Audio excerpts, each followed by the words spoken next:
1932 ఉత్తరప్రదేశ్లోని ఒక చిన్న గ్రామం.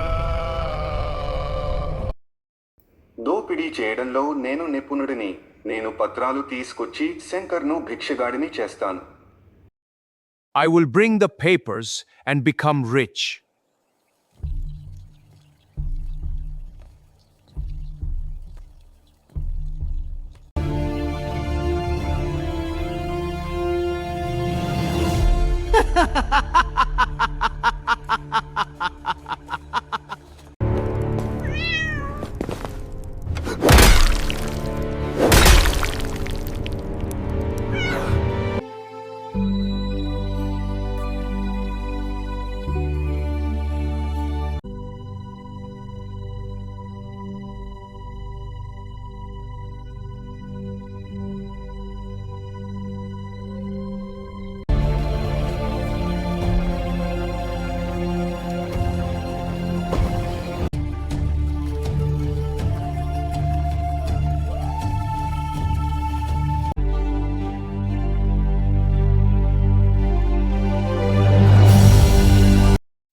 నిన్న దెయ్యం ఒక దొంగను చంపేసింది.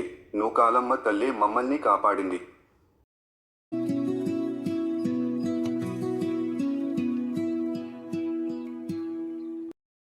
మా ఊళ్ళో ఆడదానికి చదువు లేదు. ఆడవాళ్లకు మొహాలకి పౌడర్లు పూసి అలంకరించడమే గాని చివరికి వాళ్లను ఉంచేది ఆ బొగ్గుల వంటగదిలోనే. Cycling like a man? What a shame!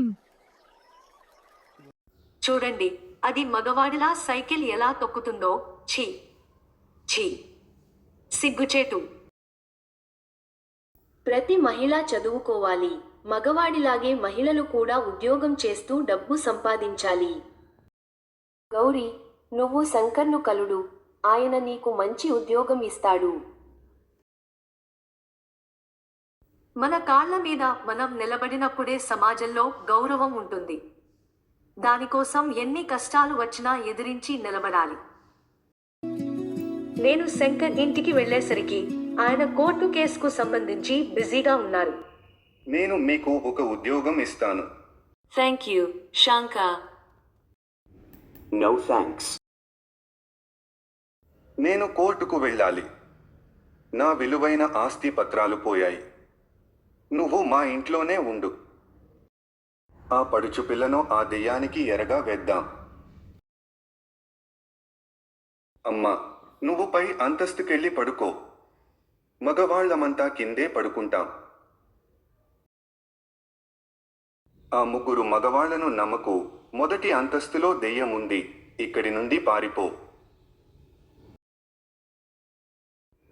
ఏమిటో? నేను అసలు డ్యూటీలోనే జాయిన్ అవ్వలేదు.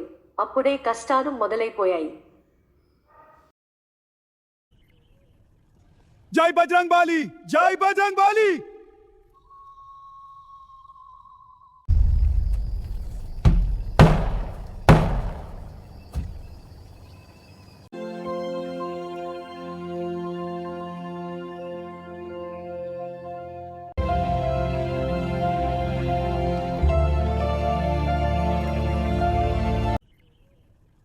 Jai Bajrang Bali!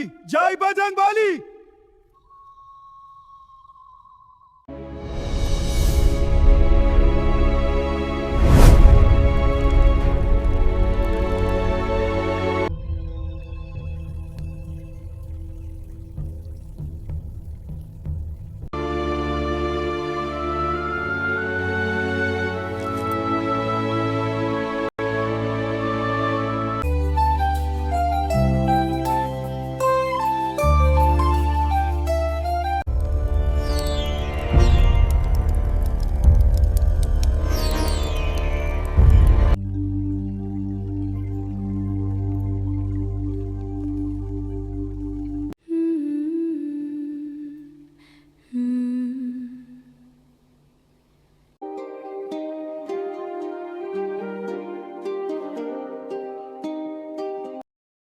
గౌరీ, ఈ పత్రాలను నా కొడుకు శంకర్కు ఇవ్వు.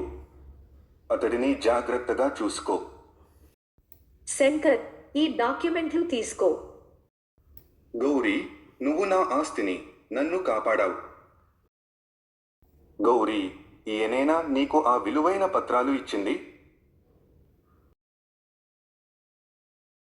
అవును, ఈ ముసలాయనే ఆ డాక్యుమెంట్లు ఇచ్చింది.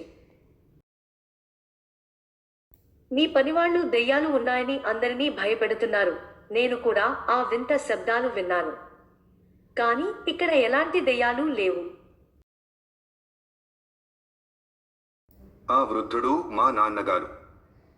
ఆయన 10 ఏళ్ల క్రితమే చనిపోయారు. గౌరీ, నీకోసం నేను ఏదైనా చేస్తాను. నన్ను అడుగు. శంకర్, మన మహిళల చీరల కుట్టుపనులను 10 మందికి తెలిసేలా ప్రచారం చేయి. గౌరీ, నీ వల్లే మనం ఈ విజయాన్ని సాధించాం. గౌరీ, నువ్వు ఎంత గొప్పదానివో నేను కళ్ళారా చూశాను.